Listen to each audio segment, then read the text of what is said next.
কে পাওয়ার জন্য আবেগময়ী কিছু গান, বিরহের কিছু গান গাচ্ছে মহিলা। ওমরে ফারুক মনে মনে চিন্তা করলেন, এই জনপদে এইরকম গান তো কখনোই এলাও হবে না। কোন মহিলা তাহাজ্জুদের সময় এমনটা করছে? তিনি মনে মনে চিন্তা করলেন, অবশ্যই তাকে ধরতে হবে। দরজায় এসে নক করলেন, কে গান গায়? এত বড় দুঃসাহস, তাহাজ্জুদের সময় তাহাজ্জুদ নামাজ না পড়ে, কোনো আওয়াজ নাই। ওমরে ফারুক রাদিয়াল্লাহু তাআলা আনহু দরজায় নক করলেন, দরজাও খোলে না।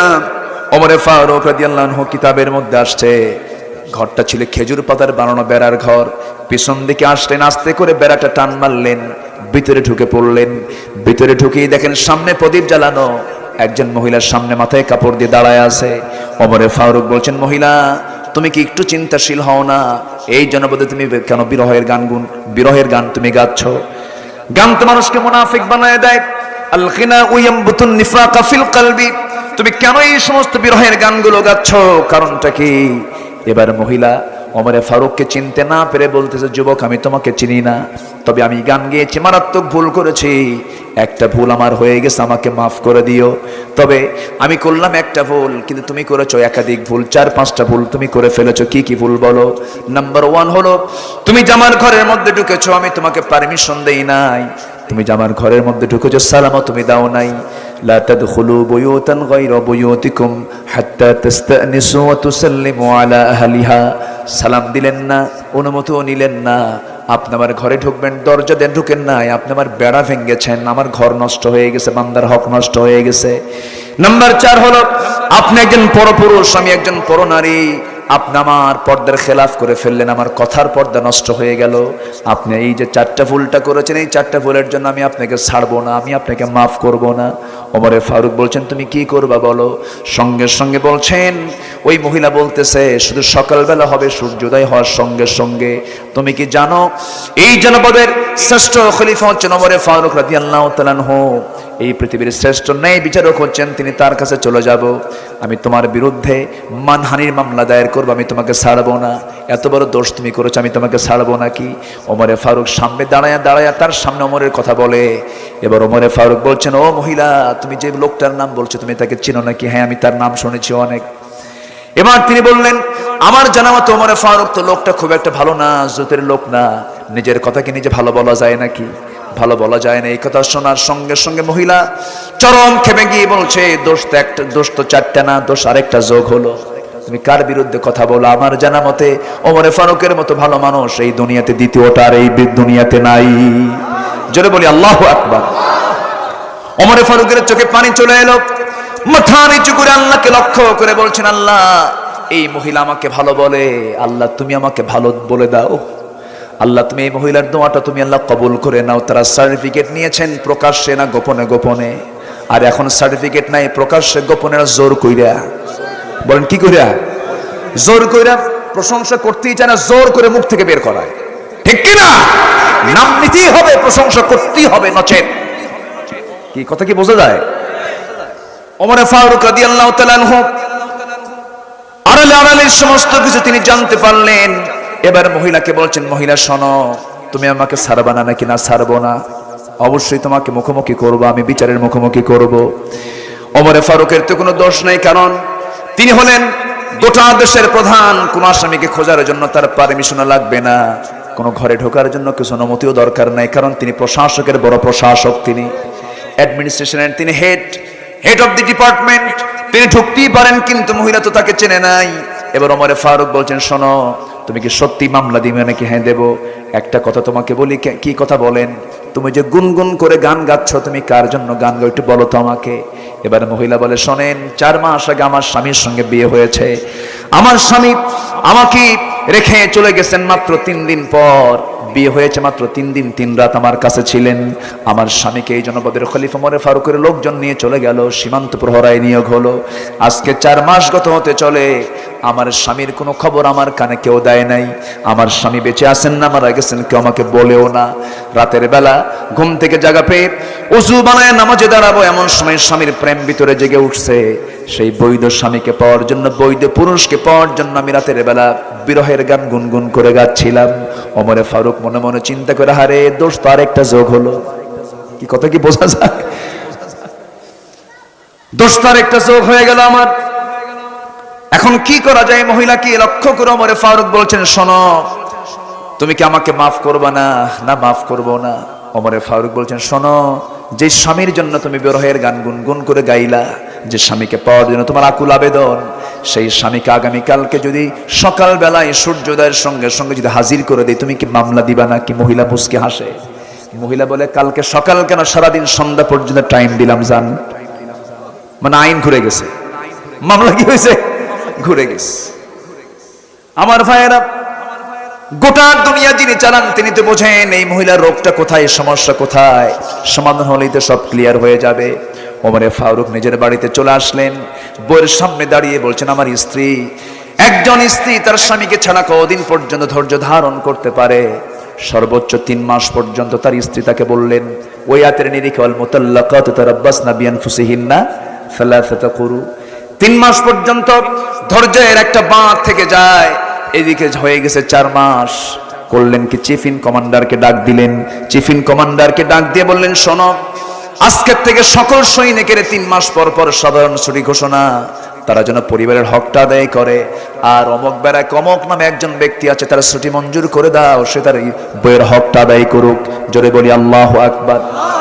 এই যে সুন্দর একটা চরিত্র আমরা ফুটে তোলার চেষ্টা করেছি, শোনার চেষ্টা করেছি, এটার মূল কারণ হলো ওমরের ভিতরে 1 নম্বর গুণ কি ছিল বলেন? ঈমান ছিল। কি ছিল বলেন? ঈমান ছিল। ইন্নাল্লাযীনা আমানু, ঈমান যারা ঠিক মতো আনবি, ওয়াল্লাযীনা হাজারু, যারা হিজরত করবে, ত্যাগ স্বীকার করবে, স্যাক্রিফাইস যারা করবে, দ্বীনের জন্য মুহাজির হয়েছেন সাহাবীরা, তাদের জীবনে কত কষ্ট তারা করেছেন। হিজরতের দাম কে দিবেন? আসতে বলবেন না, কে দিবেন? আল্লাহ দিয়ে দিবেন। এই একটা কাজ, ঈমান একটা কাজ। নাম্বার 3 হলো ওয়াল্লাযীনা জাহাদু ফি সাবিলিল্লাহ উলাইকা ইয়ারজুনা রাহমাতাল্লাহ ওয়াল্লাহু গফুরুর রহিম। জোরে বলুন আল্লাহু আকবার। যারা জিহাদ করবে আল্লাহর পথে, জিহাদ মানে আমাদের কিছু ভুল ব্যাখ্যা সমাজে প্রচলিত আছে। আমরা অনেকে মনে করি জিহাদ মানে হলো অস্ত্র শস্ত্র নিয়ে সামনে যা কিছু পাওয়া সবগুলোকে শেষ করে দাও, তার নাম জিহাদ না। জিহাদের চূড়ান্ত, জিহাদের মধ্যে যুদ্ধ আছে, যুদ্ধের মধ্যে জিহাদ নাই। জিহাদের মধ্যে কি আছে? যুদ্ধ আছে। হারবুন মানে হলো যুদ্ধ, জিহাদের মধ্যে যুদ্ধ একটা পার্ট, কিন্তু যুদ্ধের মধ্যে জিহাদ নাই। জিহাদ মানে হলো এই যে আমি আপনি বসে আছি, এই জায়গায় কথা শুনতেছি, কথা বলতেছি, কত ব্যস্ততা ছিল, এখানে এসার সময় দিয়েছে, এটা একটা জিহাদ। নামাজ পড়তে মন চায় না, নামাজে দাঁড়ায়, এটা একটা কি? জিহাদ। নারীর দিকে তাকাতে মন চাইলো, তাকাই না, এটা একটা জিহাদ। সুদের টাকা সামনে পড়ে আছে, সুদ খাবো মাসে মাসে 3 লাখ 4 লাখ করে, এরপরও খাই না, চান্স থাকার পর, এটা একটা কি? জিহাদ। আমার ভাইয়েরা, ঘুষের কারবার, বড় অফিসার হয়েছে, চেয়ারে বসেছি, একটা চেক সই, একটা সিগনেচার সই করলেই 10 লক্ষ টাকার চেক পাওয়া যাবে, সিগনেচারে দেই না, এটা একটা কি? জিহাদ। আল্লাহ রাব্বুল আলামিন বলছেন, বান্দারে এই কাজটা যদি করতে পারো, জিহাদটা যদি করতে পারো, আমার সমস্ত রহমত আমি তোমার উপরে বর্ষণ করব। জোরে বলি সুবহানাল্লাহ। নামাজ কেউ ছেড়ে দেব নাকি? 5 ওয়াক্ত নামাজ পড়বেন কারা? 5 ওয়াক্ত নামাজ একটু হাত তুলে দেখেন, জোরে ইয়া আল্লাহ, আর জোরে ইয়া আল্লাহ।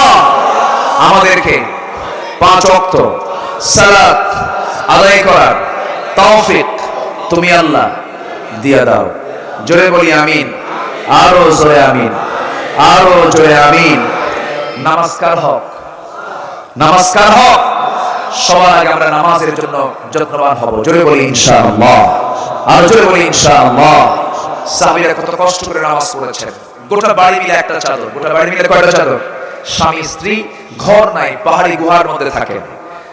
আযান হয়ে যেত, বিলাল আযান দিতেন, তিনি পাহাড়ি গুহা থেকে বের হয়ে আসতেন। তালহা রাদিয়াল্লাহু তাআলা আনহু নবীর পিছনে 2 রাকাত নামাজ পড়েই সালাম ফেরার মাত্র তিনি উঠে দৌড় মারতেন। নবী একদিন পিছন থেকে ডাক দিয়ে বলেন, তালহা এদিকে আসো, তোমার কি আমার বয়ান শুনতে পছন্দ হয় না? হ্যাঁ। তুমি আমার সামনে দিকে চট করে চলে যাও কেন? নামাজ পড়ি দৌড় মারো বাড়ির দিকে, এর কারণটা কি? তিনি কেঁদে ফেললেন, বলেন, ইয়া রাসূলুল্লাহ, আমার জীবন আপনার জন্য আমি কুরবান করে দেব, কিন্তু তুমি চলে যাও কেন? ওই সাহাবী বলছেন, ইয়া রাসূলুল্লাহ, আমার গায়ে যে চাদরটা আপনি দেখতেছেন, এই লম্বা কাপড়, এই চাদর ছাড়া আমার বাড়িতে দ্বিতীয় কোনো সতর ঢাকার মতো কোনো কাপড় আমার বাড়িতে নাই। বাড়িতে আমার স্ত্রী আছে, আমি এখন এই পোশাক পরে আমি মসজিদে চলে এসেছি নামাজ জামাত আদায় করার জন্য। আমার স্ত্রীর গায়ে এমন পরিমাণ কাপড় আছে যা দিয়ে তার সতর ঢাকবে না, নামাজও হবে না। আমি যখন নামাজটা শেষ করে বাড়িতে চলে যাব, আমার এই ফুল গায়ের চাদরটা আমার স্ত্রীর গায়ে দিয়ে দেব, সেই চাদর দিয়ে সেই নামাজটা পড়বে। আর আমি দেরি যদি করি নামাজ সময় থাকবে না, সূর্যোদয় হয়ে যাবে। আমার ভাইরা, এত কষ্ট করে সাহাবায়ে কেরাম নামাজের দিকে যত্নবান ছিলেন।